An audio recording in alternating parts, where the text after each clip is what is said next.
In this video, I'm going to show you how you can update Flashscore app.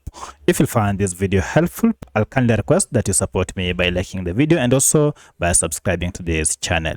Now, by updating your Flashscore app, you'll get a fast responding app. You'll also be able to fix any errors or issues related to your app, as well as getting the latest features that comes with this Flashscore app.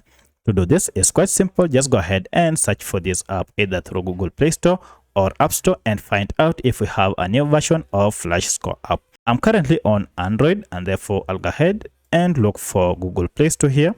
And from Play Store, I'll go ahead and tap on search here or search bar on top here.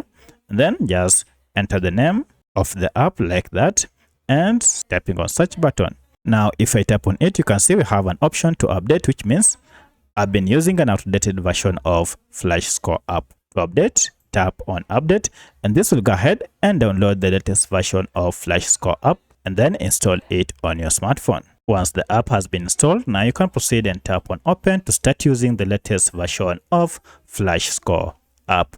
If you have any other question, kindly let me know in the comment section. Otherwise, thanks for watching and let's meet in the next video.